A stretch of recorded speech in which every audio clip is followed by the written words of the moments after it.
وہ ان کے ساتھ ہنسی خوشی محو خرام رہا، خوب سیر ہو کر کھانا کھایا، مزے کی کافی پی اور اپنے گھر کی راہ لی۔ وہ دیر گئے گھر پہنچا، گھنٹی بجانے پر جس نے دروازہ کھولا اسے دیکھ کر وہ یکدم سہم گیا۔ یہ تمہارے گھر آنے کا وقت ہے، علی نثار نے لہجہ سخت کیے بنا کہا۔ جی ابو، دیر ہو گئی، ویسے میں امی کو بتا کر گیا تھا۔ عابر نے نازنین کی طرف مدد طلب نظروں سے دیکھا جو علی نثار کے پیچھے کھڑی تھی۔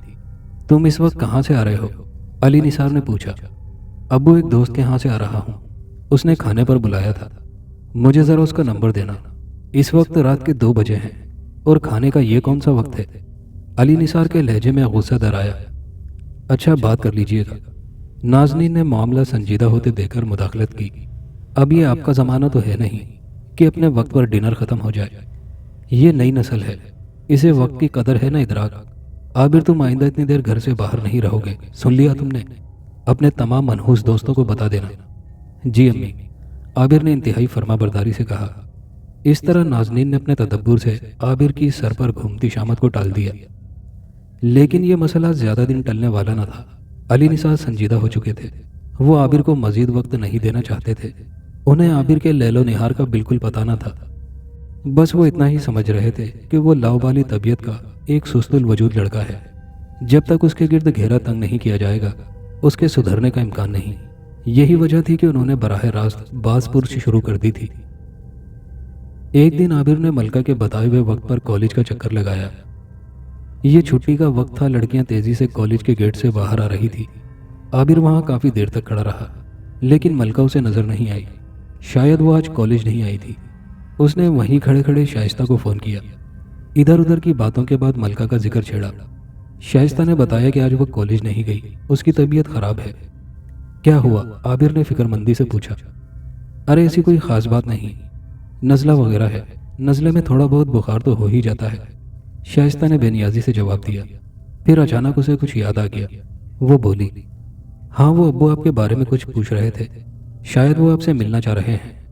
کوئی خاص بات؟ عابر کی چھٹی حس جاگی۔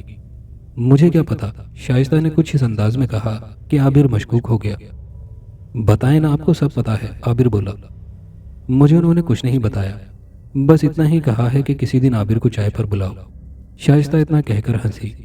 اچھا ٹھیک ہے، بتائیں کب آؤں؟ نیک کام میں بھلا دیر کس بات کی، آج ہی شام میں آ جائیں۔ اس وقت آپ کہاں ہیں؟ جی میں گھر پر ہوں، عابر نے پورے یقین سے جھوٹ بولا۔ یہ آسانی موبائل فون کی فراہم کردہ تھی۔ چلیں پھر پکا، شام کو آ رہے ہیں آپ؟ شائستہ نے کہا۔ ٹھیک ہے، عابر نے فوراً حامی بھر لی۔ ڈاکٹر نوشاد نے شام کو چائے پر بلا کر عابر سے جو کچھ کہا وہ اس کے لیے انتہائی خوشگوار تھا، لیکن اسی رات کھانے پر علی نثار نے عابر سے جو کچھ کہا اسے سن کر عابر کی سٹی گم ہو گئی۔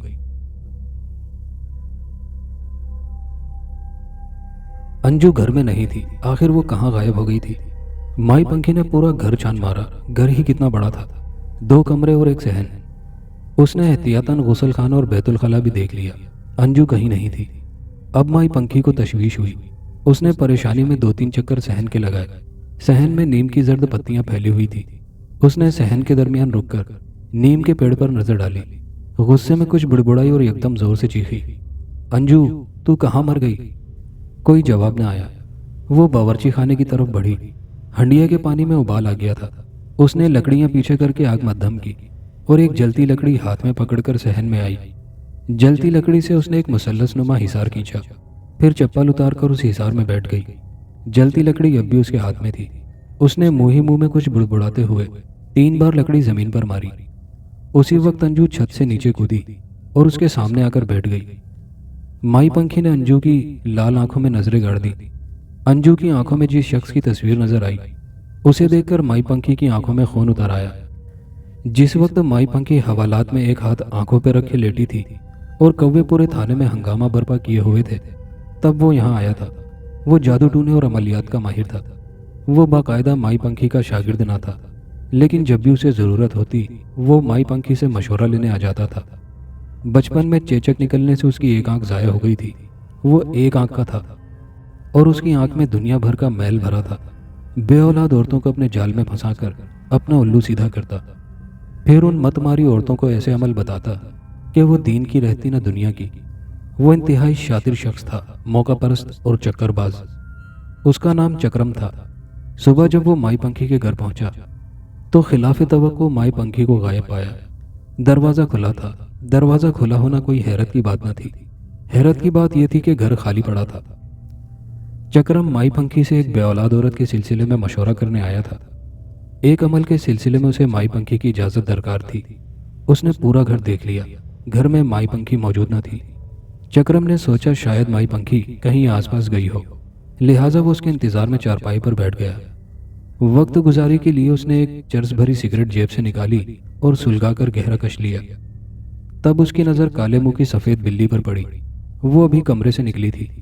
اس بلی کو چکرم نے ایک آدھ بار اس گھر میں دیکھا تھا، لیکن اسے یہ معلوم نہ تھا کہ اس کا مائی پنکھی سے کوئی خاص تعلق ہے۔ اس نے انجو کو غور سے دیکھا تو وہ ایک دم اسے انتہائی کام کی دکھائی دی۔ ایک عمل کے لیے اسے ایک بلی کی ضرورت تھی۔ یہ بلی اسے خاص دکھائی دی تھی۔ وہ چارپائی کے نزدیک آ کر ایک پائے سے اپنا جسم رگڑنے لگی۔ چکرم کے شاطر ذہن نے فوراً ایک منصوبہ ترتیب دے لیا۔ وہ تیزی سے گھر کے باہر بھاگا۔ قریب کی دکان سے اس نے دودھ کا پیکٹ خریدا۔ گھر واپس آیا۔ سفید بلی چارپائی کے پائے سے لگی بیٹھی تھی۔ چکرم نے باورچی خانے سے ایک پیالہ اٹھایا، پیکٹ کھول کر دودھ پیالے میں ڈالا، جیب سے ایک پڑیا نکالی، کھول کر اس کا پاؤڈر دودھ میں ملایا اور دودھ سے بھرا پیالہ سفید بلی کے سامنے رکھ دیا۔ دودھ کو دیکھ کر وہ اٹھ کھڑی ہوئی اور تیزی سے دودھ میں منہ ڈال کر اسے پینے لگی۔ بلی کو دودھ پیتے دیکھ کر چکرم کی اکلوتی آنکھ میں نشہ بھر گیا۔ توقع کے مطابق سفید بلی دودھ پینے کے بعد 5 منٹ کے اندر بے ہوش ہو گئی۔ اب یہاں ٹھہرنا بیکار تھا۔ اس نے دودھ کا خالی پیالہ اٹھایا اور نلکا کھول کر پانی سے اچھی طرح دھویا۔ باورچی خانے میں اسی طرح رکھ دیا جس طرح رکھا تھا۔ دودھ کا خالی پیکٹ اٹھا کر باہر آیا۔ چکرم نے اپنے پاس موجود کپڑے کے ایک تھیلے میں بے ہوش بلی کو ڈالا، خالی پیکٹ بھی اسی میں رکھ دیا اور تھیلا اٹھا کر گھر سے باہر چل دیا۔ چکرم نے اپنے جرم کا کوئی ثبوت پیچھے نہ چھوڑا تھا۔ بلی بے ہوش تھی، اس لیے اس کے تھیلے سے باہر آنے کا کوئی امکان نہ تھا۔ گھر پہنچ کر اس نے تھیلا اپنے بیڈ پر رکھا اور پھر اسے الٹ دیا۔ اس کا خیال تھا کہ بلی 10-15 منٹ سے پہلے ہوش میں نہیں آئے گی۔ ممکن ہے ایسا ہی ہوتا، مگر اسی وقت مائی پنکھی نے اس کا نام لے کر پکارا، انجو۔ وہ ہڑبڑا کر اٹھ بیٹھی۔ اس نے اپنی سرخ آنکھوں سے چکرم کو دیکھا، غصے سے میاؤں کی آواز نکالی اور بیڈ سے نیچے چھلانگ لگانے کو تھی کہ چکرم کو چکر آ گیا۔ ایک قیمتی بلی کو ہاتھ سے نکلتے دیکھ کر اس نے لپک کر دروازہ بند کر دیا اور بلی کی طرف بڑھا۔ اس سے قبل کہ وہ بلی کو پکڑتا اس نے بیڈ سے چھلانگ لگائی۔ چکرم کے وہم و گمان میں بھی نہ تھا کہ وہ چھلانگ لگا کر کیا کرنے والی ہے۔ اس کا خیال تھا کہ وہ اس کی پہنچ سے دور ہونے کے لیے الماری پر جست لگا کر خود کو محفوظ کر لے گی، لیکن اس نے ایک کام ایسا دکھایا کہ چکرم حواس باختہ ہو گیا۔ بلی نے چکرم کے چہرے کو نشانہ بنایا اور اس قدر پھرتی اور چابک دستی سے پنجہ مارا کہ اس کی آنکھ شدید لہو لہان ہو گئی۔ وہ آنکھ پر ہاتھ رکھ کر بیڈ پر بیٹھا۔ اتنے میں سفید بلی کھڑکی پر چڑھی اور باہر کود گئی۔ یہ وہ وقت تھا جب مائی پنکھی نے کچھ پڑھتے ہوئے جلتی لکڑی زمین پر ماری تھی۔ تب انجو چھت سے کود کر اس کے سامنے آ بیٹھی تھی۔ انجو کا ایک پنجہ خون آلود تھا اور آنکھوں میں چکرم کی تصویر نظر آ رہی تھی۔ مائی پنکھی کو معلوم ہو چکا تھا کہ انجو کو کس نے اغوا کیا تھا اور وہ اس کا کیا حشر کر کے آئی ہے۔ مائی پنکھی نے اسے پیار بھری نظروں سے دیکھا اور بولی، واہ ہری انجو، تو نے کیا خوب کمال کیا۔ مائی پنکھی حصار سے نکل آئی اور چارپائی پر آ کر بیٹھ گئی۔ انجو اس کے قدموں میں لوٹنے لگی۔ انجو، میں بھوکی ہوں، مائی پنکھی نے چارپائی سے اٹھتے ہوئے کہا۔ پھر اس نے حصار میں موجود لکڑی اٹھائی۔ وہ بجھ چکی تھی۔ اس نے باورچی خانے میں پہنچ کر دوبارہ آگ بھڑکائی اور پیڑھی پر بیٹھ کر انجو کا انتظار کرنے لگی۔ کچھ دیر میں ہنڈیا میں موجود سیاہ محلول میں ابال آ گیا تھا اور انجو قوت دبائے دروازے پر موجود تھی۔ چائے پینے کے بعد ڈاکٹر نوشاد نے عابر کا ہاتھ پکڑا اور بولا، آؤ بیٹا۔ عابر فوراً اٹھ گیا۔ ڈاکٹر نوشاد اسے ڈرائنگ روم میں لے آیا، جبکہ گھر کے دیگر افراد ڈائننگ روم میں بیٹھے رہ گئے۔ عابر کی سمجھ میں نہیں آ رہا تھا کہ ڈاکٹر نوشاد اچانک اسے محفل سے اٹھا کر کیوں لایا ہے۔ وہ اچھا خاصا ملکہ کے حسن میں اپنے دل کا قرار کشید کر رہا تھا۔ ملکہ بھی گاہے گاہے پلکیں اٹھا کر گہری نظروں سے اسے دیکھ لیتی تھی۔ کہیں ایسا تو نہیں کہ ڈاکٹر نوشاد نے اس کی نظروں کی چوری کو پکڑ لیا اور اب وہ علیحدہ میں اسے سمجھانا ہے یا تنبیہ کرنا چاہتا تھا۔ عابر نے سوچ لیا تھا کہ اب چاہے جو بھی ہو وہ کسی طور ملکہ سے دستبردار نہیں ہوگا۔ وہاں معاملہ ہی کچھ اور نکلا۔ ڈاکٹر نوشاد نے جو بات کی وہ انتہائی خوشگن تھی۔ اس نے ڈرائنگ روم میں بیٹھتے ہی عابر کی طرف مسکرا کر دیکھا اور بلا تمہید بولا، بیٹا میں چاہتا ہوں کہ تم اس گھر کے داماد بن جاؤ۔ یہ تو نیکی اور پوچھ پوچھ والا معاملہ تھا۔ عابر تو پہلے ہی ادھار کھائے بیٹھا تھا۔ یہ سنتے ہی اس کے من میں لڈو پھوٹنے لگے۔ اس نے خوش ہو کر کہا، انکل یہ آپ کی ذرہ نوازی ہے۔ ایک بات اور تم سے کہنا چاہوں گا کہ اس گھر میں 7 بیٹیاں ہیں۔ تم جس کو پسند کرو گے وہ تمہارے نکاح میں دے دی جائے گی۔ ڈاکٹر نوشاد نے بڑی فراخ دلی کا ثبوت دیا۔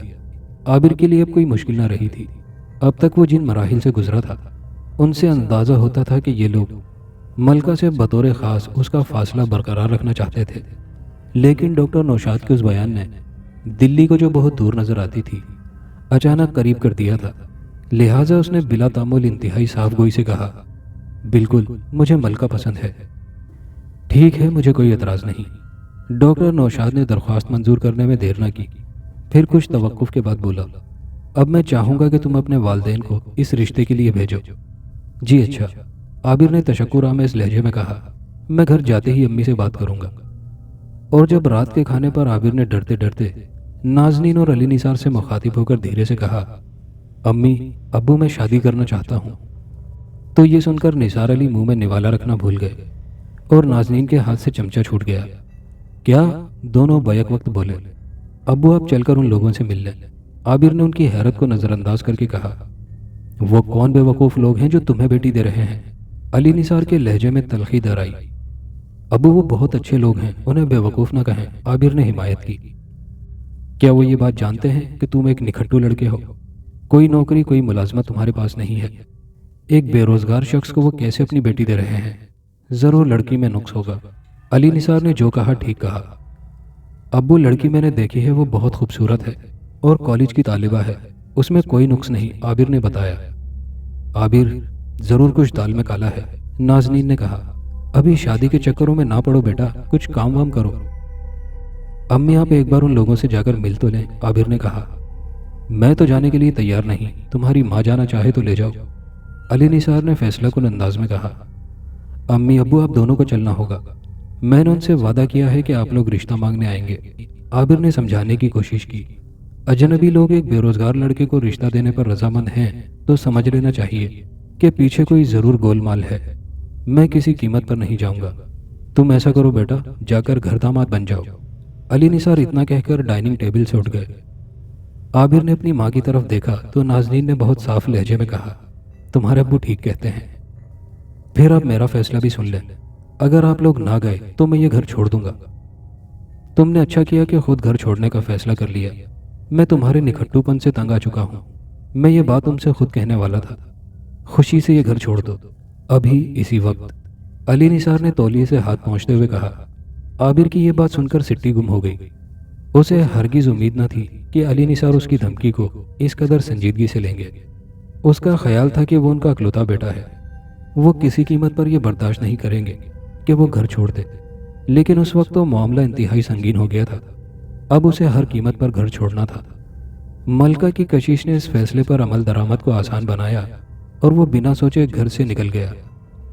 رات کے 12 بجے جب عابر ڈاکٹر نوشاد کے گھر پہنچا تو گھر میں کھلبلی مچ گئی۔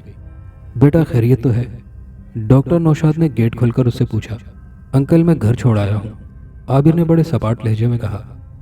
کوئی بات نہیں، یہ گھر بھی تمہارا ہے۔ ڈاکٹر نوشاد کی بات سن کر عابر کے دھڑکتے دل کو قرار آیا۔ شکریہ انکل، عابر نے مطمئن لہجے میں کہا۔ ڈاکٹر نوشاد اسے اندر لے آیا۔ دیکھتے ہی دیکھتے سب لوگ لاؤنج میں اکٹھا ہو گئے۔ ملکہ سمیت سب کی خوشی دیدنی تھی۔ عابر بھی خوش تھا، اسے نہیں معلوم تھا کہ آئندہ اس کے ساتھ کیا ہونے والا ہے۔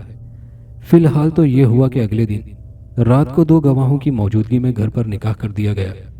شائستہ اور ملکہ جس کمرے میں رہائش پذیر تھیں وہاں سے شائستہ کو نکال دیا گیا۔ رات کو جب عابر حجلہ عروسی میں داخل ہوا تو اسے یقین نہ آیا کہ جو کام اسے انتہائی مشکل نظر آ رہا تھا وہ پلک جھپکتے میں ہو گیا تھا۔ کسی مرد شاطر نے ملکہ صبا کو بیڈ کے ساتھ اس کی خدمت میں پیش کر دیا تھا۔ وہ شاطر مرد کوئی اور نہیں، لڑکی کا باپ ڈاکٹر نوشاد تھا۔ نام ایسا اچھا، شکل انتہائی مکروہ اور کرتوت یکدم سیاہ۔ عابر کے بارے میں اسے امید نہیں تھی کہ وہ اتنا آسان ٹارگٹ ہوگا۔ وہ تو کسی پکے پھل کی طرح اس کی جھولی میں آ گرا تھا۔ سسر داماد دونوں خوش تھے، دونوں اپنی جگہ مطمئن تھے، دونوں کو اپنی منزل تک پہنچنا آسان لگا تھا۔ عابر تو بے انتہا خوش تھا۔ جو چیز اسے 24 سال میں بھی حاصل ہوتی نظر نہیں آ رہی تھی، وہ 24 گھنٹے میں حاصل ہو گئی تھی۔ کمرے میں داخل ہونے کے بعد عابر نے دروازہ بند کیا اور وہیں کھڑا ہو گیا۔ بیڈ پر ملکہ موجود تھی، اس کا سر جھکا تھا اور سکڑی سمٹی بیٹھی تھی۔ دروازہ بند ہونے کی آواز پر اس نے ذرا سا اپنے سر کو اوپر اٹھایا تھا اور پھر جھکا لیا تھا۔ عابر آنکھوں میں خواب سجائے کسی فلمی ہیرو کے انداز میں بیڈ کی طرف بڑھا۔ اس نے بلند آواز میں سلام کیا اور ملکہ کے نزدیک بیڈ پر بیٹھ گیا۔ ڈاکٹر نوشاد نے اسے اس گھر کا داماد بننے کی دعوت دی تھی، لیکن وہ گھر داماد بن گیا۔ اس کے پاس کچھ نہ تھا، وہ گھر سے خالی ہاتھ نکل آیا تھا۔ اس نے اپنے کپڑے تک نہ اٹھائے تھے۔ باپ نے اسے نکھٹو کہا تھا اور گھر سے نکل جانے کی ہدایت کی تھی۔ وہ اپنی انا میں گھر کی کوئی چیز اپنے ساتھ نہ لایا تھا، لیکن یہاں اسے بہت کچھ مل گیا تھا۔ کمرے میں آنے سے پہلے شائستہ نے اسے ایک چھوٹی سی ڈبیا دی تھی جس میں سونے کی انگوٹھی تھی۔ وہ شرمندہ تھا۔ جو کام اسے کرنے چاہیے تھے وہ سسرال کے لوگ کر رہے تھے۔ اس نے ایک نظر سر جھکائے ملکہ کو دیکھا اور پھر دونوں ہاتھوں سے بہت دھیرے دھیرے سے گھونگھٹ الٹ دیا۔ گھونگھٹ الٹتے ہی روشن کمرہ مزید روشن ہو گیا۔ یکدم بجلی سی چمکی جو اس کی آنکھوں کو خیرہ کر گئی۔ ملکہ تو پہلے ہی ملکہ تھی، اس وقت تو وہ پریوں جیسی لگ رہی تھی۔ میری ملکہ غلام حاضر ہے، عابر کے منہ سے بے اختیار نکلا۔ ملکہ نے اپنی لمبی اور بھاری پلکیں اٹھائیں، مسکراتی آنکھوں سے اسے دیکھا، پھر دھیرے سے لب کھولے۔ غلام نہیں، آقا کہیے۔ کتنا خوش نصیب ہوں میں، عابر نے جیب سے ڈبیا نکالتے ہوئے کہا۔ اتنا کہ یقین نہیں آتا۔ کیوں یقین نہیں آتا؟ میں روزے روشن کی طرح آیا ہوں، ملکہ بولی۔ بے شک تم دن کی طرح روشن ہو۔ عابر نے ڈبیا سے انگوٹھی نکالی۔ لیکن میں کسی رات سے کم نہیں، اور وہ بھی سیاہ۔ کیوں کوستے ہیں اپنے آپ کو؟ ملکہ نے اداس لہجے میں کہا، پھر یکدم مسکرا کر بولی، لائیے انگوٹھی پہنائیے۔ عابر نے اس کے اٹھے ہاتھ کو پکڑ کر انگوٹھی اس کی حسین انگلی میں پہنا دی۔ ملکہ نے انگوٹھی کو دوسرے ہاتھ کی انگلی میں گھماتے ہوئے کہا، بہت پیاری ہے۔ شکریہ سر۔ عابر کو اس کا یہ انداز بڑا پیارا لگا۔ اسے بے اختیار ملکہ پر پیار آ گیا۔ قطرہ دریا سے ملا اور وہ سمندر ہو گیا۔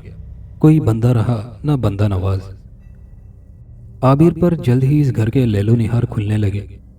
ڈاکٹر نوشاد ہر دوسرے تیسرے دن دورے پر ہوتا تھا، کبھی اسلام آباد، کبھی لاہور، کبھی ملتان۔ وہ اکیلا نہ جاتا، اس کے ساتھ کوئی بیٹی ہوتی۔ اگر وہ اندرون ملک نہ جاتا تو رات کو کسی تقریب میں چلا جاتا، کوئی موسیقی کا پروگرام ہوتا یا کسی تھیٹر کا ڈرامہ۔ اس تقریب میں بھی کوئی بیٹی ساتھ ہوتی تھی۔ کسی نجی تقریب میں چاندنی کے ساتھ ملکہ اور عابر کو بھی لے جاتا۔ پھر ایک دن شائستہ نے اسے اپنے ساتھ مارکیٹ چلنے کو کہا۔ وہ ساتھ چلا گیا۔ جب وہ شاپنگ کر کے رات کو گھر واپس آیا تو ملکہ کو گھر سے غائب پایا۔ اس نے شائستہ سے ملکہ کے بارے میں پوچھا، یہ ملکہ کہاں ہے؟ عابر بھائی مجھے نہیں معلوم، میں تو آپ کے ساتھ تھی۔ شائستہ نے بڑی معصومیت سے جواب دیا، فاخرہ سے پوچھ لیں، اسے معلوم ہوگا۔ فاخرہ سے پوچھا تو وہ لاپرواہی سے بولی، عابر بھائی کسی سہیلی کے ہاں گئی ہوگی۔ فاخرہ، رات کے 11 بج رہے ہیں، آخر وہ کس سہیلی کے ہاں گئی ہے؟ مجھ سے تو اس نے ذکر نہیں کیا۔ اسے فون کرو، عابر نے سنجیدگی سے کہا۔ جی کرتی ہوں، یہ کہہ کر وہ اپنے کمرے میں چلی گئی۔ تھوڑی دیر میں کھانا لگ گیا۔ ڈائننگ ٹیبل پر گھر کے سارے افراد موجود تھے، نہیں تھے تو ملکہ اور ڈاکٹر نوشاد۔ اور مزے کی بات یہ تھی کہ کسی کو فکر بھی نہ تھی، جبکہ عابر تڑپ رہا تھا۔ اسے پتہ نہیں چل رہا تھا کہ آخر ملکہ گئی تو کہاں گئی۔ تب اس نے چاندنی سے بات کی۔ عابر نے پوچھا، آنٹی کیا آپ کو معلوم ہے ملکہ کہاں ہے؟ ہاں کیوں نہیں؟ ارے کیا تمہیں کسی نے نہیں بتایا؟ چاندنی نے اپنے سامنے بیٹھی بیٹیوں کی طرف گھور کے کہا۔ کوئی لڑکی کچھ نہ بولی، پراسرار خاموشی چھائی رہی۔ لاہور، عابر کو کرنٹ سا لگا۔ وہ کھانا کھاتے کھاتے ٹھہر گیا۔ ہاں بیٹا، کل شام تک آ جائے گی، چاندنی نے مسکراتے ہوئے کہا۔ آنٹی اس نے جانے کی مجھ سے اجازت نہیں لی، اس نے تو مجھے بتایا تک نہیں، عابر نے شکوہ کیا۔ بس بیٹا، وہ اچانک چلی گئی۔ اس کے ابو ایک ضروری کام سے لاہور جا رہے تھے تو وہ ان کے پیچھے لگ گئی کہ میں بھی چلوں گی، میں اپنی سہیلی سے ملاؤں گی۔ پہلے وہ لوگ یہیں ہمارے پڑوس میں رہتے تھے۔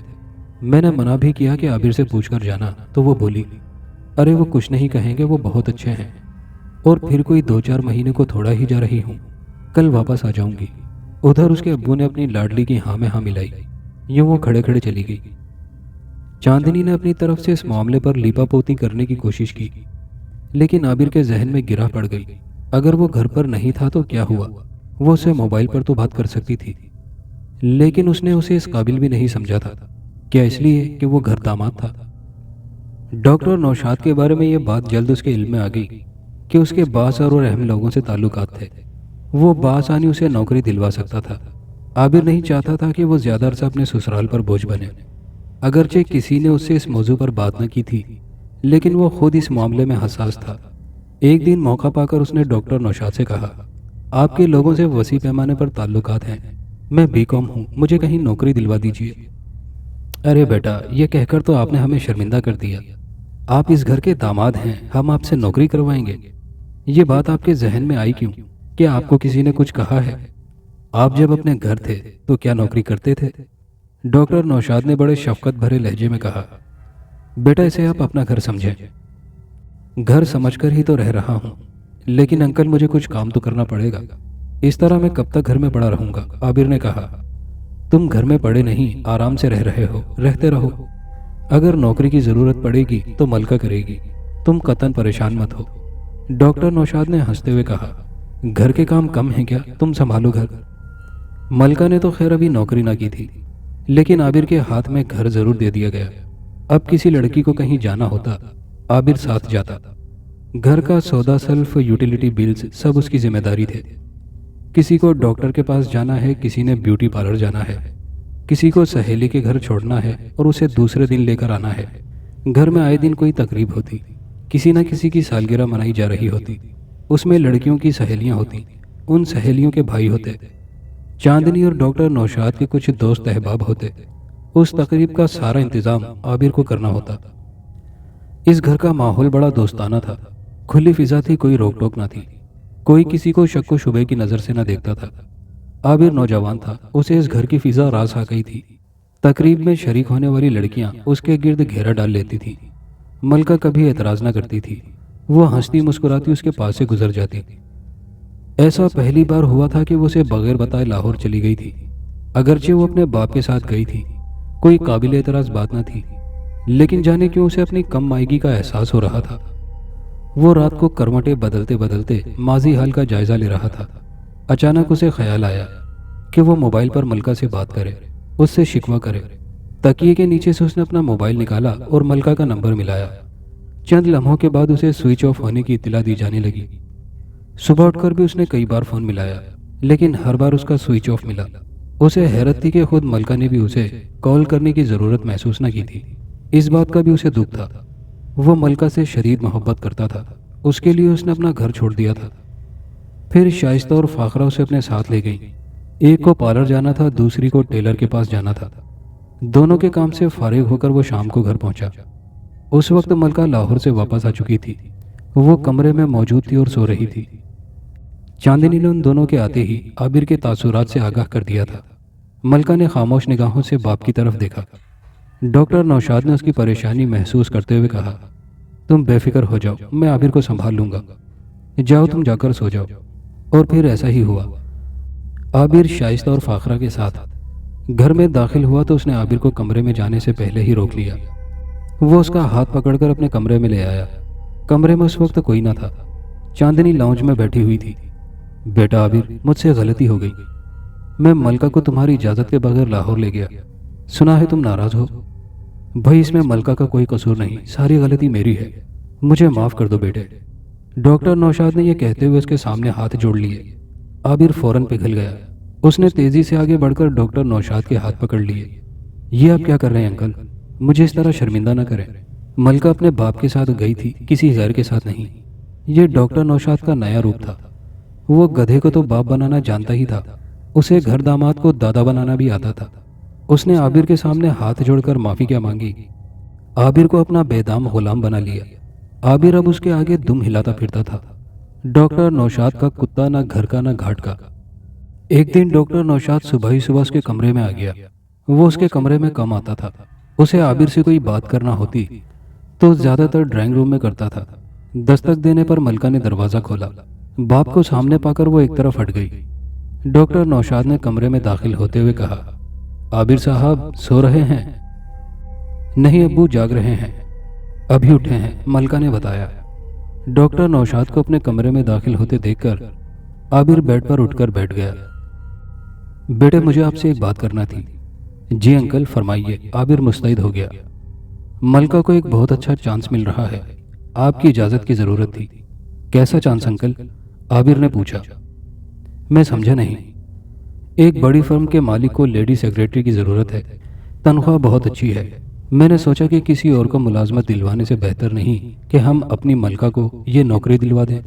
کام کوئی خاص نہیں، ڈاکٹر نوشاد نے بتایا۔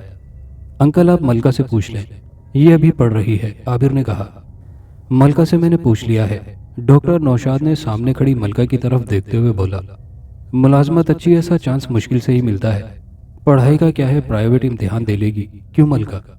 جی ابو ٹھیک ہے، ملکہ نے حسب عادت مختصر جواب دیا اور کمرے سے چلی گئی۔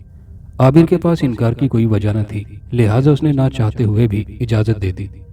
دوسرے دن ملکہ کو گاڑی لینے آ گئی۔ یہ فرم کے سربراہ کی گاڑی تھی۔ باوردی شوفر نے ملکہ کو ریٹا کے کمرے تک پہنچایا اور سر جھکا کر باہر نکل گیا۔ ریٹا ایک 40 سالہ باوقار عورت تھی اور اس فرم میں کافی عرصے سے تھی۔ وہ اپنے باس فراز یونس کی رگ رگ سے واقف تھی۔ وہ مینیجنگ ڈائریکٹر کے عہدے پر فائز تھی۔ اس نے کمرے میں داخل ہوتی ہوئی اس حسین قیامت کو گہری نظر سے دیکھا اور معنی خیز انداز میں مسکرا دی۔ میرا نام ملکہ ہے، ملکہ نوشاد، میں ڈاکٹر نوشاد کی بیٹی ہوں، ملکہ نے اپنا تعارف کرایا۔ آپ تشریف رکھیے، ریٹا نے مسکراتے ہوئے نرم لہجے میں کہا۔ آپ کس سلسلے میں آئی ہیں؟ ملازمت کے لیے، لیڈی سیکریٹری کی حیثیت سے، ملکہ نے نپاتلا جواب دیا۔ اچھا بیٹھیے، میں چیف سے بات کرتی ہوں، یہ کہہ کر ریٹا اٹھ گئی۔ اس نے اپنے ساتھ 2-3 فائلیں بھی لے لی اور کھٹ کھٹ کرتی باہر جانے کی بجائے ایک اندرونی دروازے کی طرف بڑھ گئی۔ اس نے دروازے پر ہلکی سی دستک دی اور اندر چلی گئی۔ فراز یونس ٹیلی فون پر کسی سے گفتگو میں مصروف تھا۔ اس نے ریٹا کو دیکھ کر ہاتھ کے اشارے سے بیٹھنے کو کہا اور اپنی گفتگو جاری رکھی۔ ریٹا اپنے باس کو بغور دیکھتی رہی۔ وہ چھوٹے قد، گول مول چہرے اور سانولے رنگ کا ایک شاطر شخص تھا۔ عمر 50 سے زائد نہ تھی۔ سینے اور ہاتھوں پر کالے گھنے بال تھے۔ آنکھیں چھوٹی مگر ان میں کوئی ایسی چیز تھی جو سامنے والے کو متاثر کرتی تھی۔ فراز یونس نے اچانک اپنی گفتگو کا اختتام کیا اور کرسی گھما کر ریٹا کی طرف دیکھا اور انتہائی سنجیدگی سے پوچھا، وہ آ گئی ہے کیا؟ جی وہ آ گئی ہیں، ملکہ حسن۔ ریٹا کی آنکھوں میں چمک آ گئی تھی۔ ویری گڈ، اچھا کیا، اس کا مطلب ہے ہمارا انتخاب پسند آیا۔ فراز یونس نے اسے ترچھی نظروں سے دیکھا۔ جی اس مرتبہ آپ نے خاصا اونچا ہاتھ مارا ہے۔ کہاں ملی یہ سونامی آپ کو؟ ریٹا نے بڑے پرسکون انداز میں سوال کیا۔ ایک تقریب میں، وہاں ڈاکٹر نوشاد موجود تھا۔ تم تو جانتی ہو ڈاکٹر نوشاد کو؟ فراز نے پوچھا۔ جی بہت اچھی طرح، ریٹا کی پیشانی پر بل پڑ گئے۔ یہ لڑکی جب مجھے نظر آئی تو میں نے ڈاکٹر نوشاد سے اسے اپنی سیکریٹری بنانے کی بات کی۔ وہ بولا سر کوئی مسئلہ نہیں، یہ اپنی بیٹی ہے۔ اس طرح سے معاملہ مزید آسان ہو گیا۔ ڈاکٹر نوشاد کو تو جانتی ہو نا؟ وہ ہنسا۔ جی بہت اچھی طرح، ریٹا نے اس بار فراز کو معنی خیز انداز میں دیکھا۔ وہ بتا رہا تھا کہ اس کی عنقریب شادی ہونے والی ہے، فراز یونس نے کہا۔ شادی تو رکوائی جا سکتی ہے، ریٹا نے سوال کے انداز میں جواب دیا۔ ہاں کیوں نہیں، فراز یونس نے کہا۔ ریٹا اس کا اپوائنٹ لیٹر ٹائپ کرا دو، اسے اندر بھیج دو۔ جی بہت اچھا، ریٹا فائلیں اس کے سامنے چھوڑ کر اٹھ گئی۔ ملکہ کو اسی دن بھاری معاوضے پر تقرر نامہ مل گیا۔ اسے فراز یونس کی گاڑی روز لینے آنے لگی۔ وہ دفتر جانے لگی۔ ملکہ کے اوقات کار 9 بجے سے 4 بجے تک تھے۔ دفتر میں کام کچھ نہ تھا، بس بیٹھنا ہی تھا۔ ایک طرح سے ملکہ ریٹا کے ماتحت کام کر رہی تھی۔ وہ اسے 2-4 فائلیں لے کر اندر بھیج دیتی اور پھر یہ بھول جاتی کہ ملکہ کہاں ہے، لیکن عابر نہیں بھول پا رہا تھا۔ جب سے ملکہ نے نوکری کی تھی، ملکہ کے انداز بدل گئے تھے۔ وہ ایک ماڈل بن گئی تھی۔ جدید انداز کے کپڑے، قیمتی پرفیوم، بہترین میک اپ، زلفوں میں پڑے پیچ و خم۔ وہ آئے دن پارلر میں بیٹھی رہتی۔ گھر میں بھی ہوتی تو آئینے کے روبرو ہوتی، قریب ہوتے ہوئے بھی وہ اس سے دور ہو گئی تھی۔ ایک شام جب وہ دفتر سے لوٹی تو کمرے میں عابر موجود تھا۔ وہ بیڈ پر بیٹھا ماضی میں گم تھا۔ ملکہ کمرے میں داخل ہوئی۔ اس نے بڑے رسمی انداز میں عابر کی طرف دیکھے بنا ہیلو کہا اور ڈریسنگ ٹیبل کے سامنے کھڑی ہو گئی۔ اس نے ایک نظر آئینے پر ڈالی، پھر اپنے بیگ سے ایک مخملی ڈبہ نکالا، اسے کھول کر جائزہ لیا، پھر اس میں موجود ہیرے سے مزین لاکٹ کو نکالا اور آئینے میں دیکھتے ہوئے اپنی حسین گردن میں پہن لیا۔ اس کی گردن سج گئی۔ ابھی وہ گردن میں پڑے لاکٹ کو بڑی محویت سے دیکھ رہی تھی کہ عابر اس کے پیچھے آ کھڑا ہوا۔ ملکہ نے اسے دیکھنے کے باوجود نہ دیکھا۔ تب عابر نے اس کے کندھے پر ہاتھ رکھا اور شکوے بھرے انداز میں پوچھا، کہاں ہو تم؟ تمہارے سامنے، ملکہ نے حسب معمول مختصر جواب دیا۔ دوستو یہ کہانی ابھی جاری ہے۔ کہانی کا بقیہ حصہ نیکسٹ ویڈیو میں ملاحظہ کیجیے گا، اور کہانی سے متعلق کامنٹ باکس میں اپنی قیمتی رائے کا اظہار ضرور کیجیے گا۔ شکریہ۔